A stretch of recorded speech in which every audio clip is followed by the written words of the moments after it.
കർത്താവിന്റെ സ്തുതിയായിരിക്കട്ടെ. സ്നേഹമുള്ളവരെ, വീണ്ടും ഒരു നോമ്പുകാലത്തിലേക്ക് നാം കടക്കുകയാണ്. ഓരോ നോമ്പുകാലവും ദൈവത്തിലേക്ക് കൂടുതൽ അടുക്കുന്നതിനുള്ള അവസരങ്ങളാണ്. ഈശോയുടെ പീഡാനുഭവത്തിന്റെയും മരണത്തിന്റെയും ഉയർപ്പിന്റെയും ഓർമ്മ നമ്മൾ ആചരിക്കുമ്പോൾ അവിടുന്ന് നൽകുന്ന നിത്യജീവനിലേക്ക് ഈശോ നമ്മെ ക്ഷണിക്കുകയാണ്. ഈ നിത്യജീവൻ പ്രാപിക്കണമെങ്കിൽ നമ്മുടെ പാപത്തെ നാം ഇല്ലാതാക്കണം. ക്രിസ്തുവിൽ നവീകരിക്കപ്പെട്ട ജീവിതം നയിക്കണം. അതിന് ഒന്നാമതായി നമുക്ക് പാപബോധം വേണം. രണ്ടാമതായി അനുതാപവും മാനസാന്തരവും വേണം. മൂന്നാമതായി മാനസാന്തരത്തിന്റെ ഫലങ്ങൾ പുറപ്പെടുവിച്ച് നവീകരിക്കപ്പെട്ട ജീവിതം നയിക്കണം. ഇന്ന് നാം ധ്യാനിക്കുന്ന വചനഭാഗം വിശുദ്ധ മത്തായിയുടെ സുവിശേഷം 5-ാം അധ്യായം 38 മുതൽ 48 വരെയുള്ള വചനഭാഗങ്ങളാണ്. പഴയ നിയമപ്രകാരം പല്ലിനു പകരം പല്ല്, കണ്ണിനു പകരം കണ്ണ് എന്ന രീതിയായിരുന്നു. അതായത് നമ്മോട് തിന്മ ചെയ്യുന്നവരോട് അതേ നാണയത്തിൽ തന്നെ തിരിച്ചു കൊടുക്കുക എന്ന്. എന്നാൽ നമ്മുടെ കർത്താവ് യേശു മിശിഹായുടെ നിയമത്തിൽ നമ്മോട് തെറ്റ് ചെയ്യുന്നവരോട് നമ്മൾ ക്ഷമിക്കണമെന്നുള്ളതാണ്. 1 മൈൽ ദൂരം കൂടെ പോകാൻ നിർബന്ധിക്കുന്നവനോടുകൂടി 2 മൈൽ ദൂരം പോകുക.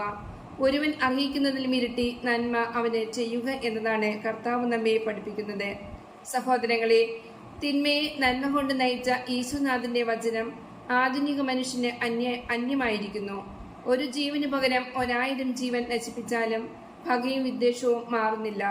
രാജ്യങ്ങൾ തമ്മിലും സമുദായങ്ങൾ തമ്മിലും കുടുംബങ്ങൾ തമ്മിലും എന്തിന് സഹോദരങ്ങൾ പോലും പരസ്പരം പോരടിച്ച് തിന്മയ്ക്ക് പകരം തിന്മ ചെയ്ത് നന്മയ്ക്ക് പകരം പോലും തിന്മ ചെയ്ത് ജീവിക്കുന്ന ഒരു കാലഘട്ടത്തിലൂടെയാണ് നാം കടന്നു പോകുന്നത്.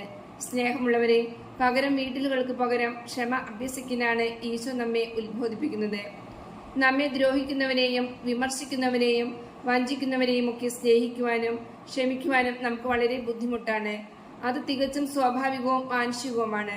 എന്നാൽ സ്നേഹത്തിന്റെ ചുംബനം നൽകി തന്നെ ഒറ്റക്കൊടുത്തവനോടും ക്ഷമിച്ച ക്രിസ്തുവിന്റെ അനുയായികളായ നാം ഈ ക്ഷമിക്കുന്ന സ്നേഹം പ്രാവർത്തികമാക്കണം. തന്റെ മുഖത്തടിച്ചവരെയും തന്റെ അങ്കി പങ്കിട്ട് എടുത്തവരെയും തന്റെ ശിരസിൽ മുൾപടി ധരിച്ചവരെയും ഒരു നോട്ടം കൊണ്ട് പോലും വേദനിപ്പിക്കാത്ത നമ്മുടെ കർത്താവിന്റെ പാത പിൻചൊല്ലാൻ ഈ നോമ്പുകാലത്ത് നമുക്ക് പരിശ്രമിക്കാം. അവന്റെ കുറവുകളെ സഹിഷ്ണുതയോടെ കണ്ടുകൊണ്ട് തിന്മയ്ക്ക് പകരം തിന്മ ചെയ്യാതെ ഉപവാസവും പ്രാർത്ഥനയും അനുതാപവും വഴി ഈശോയുടെ കൂടെ വസിച്ചുകൊണ്ട് അവിടുത്തെ വചനം ശ്രവിച്ചുകൊണ്ട് ഈ നോമ്പുകാലം ഫലദായകമാക്കാം. അന്ന് കാൽവരി ക്രൂസിൽ നിന്ന് ഇറ്റിറ്റ് വീണത് ഈശോയ്ക്ക് നമ്മോടുള്ള സ്നേഹത്തിന്റെയും കരുതലുടെയും പ്രതീകമായ രക്തത്തുള്ളികളായിരുന്നു. ആ രക്തത്തിൽ തന്നെ നമ്മെ കഴുകി ശുദ്ധീകരിക്കണമേ എന്ന് നമുക്ക് പ്രാർത്ഥിക്കാം. ഈശോ നമ്മെ എല്ലാവരെയും സമർത്ഥമായി അനുഗ്രഹിക്കട്ടെ.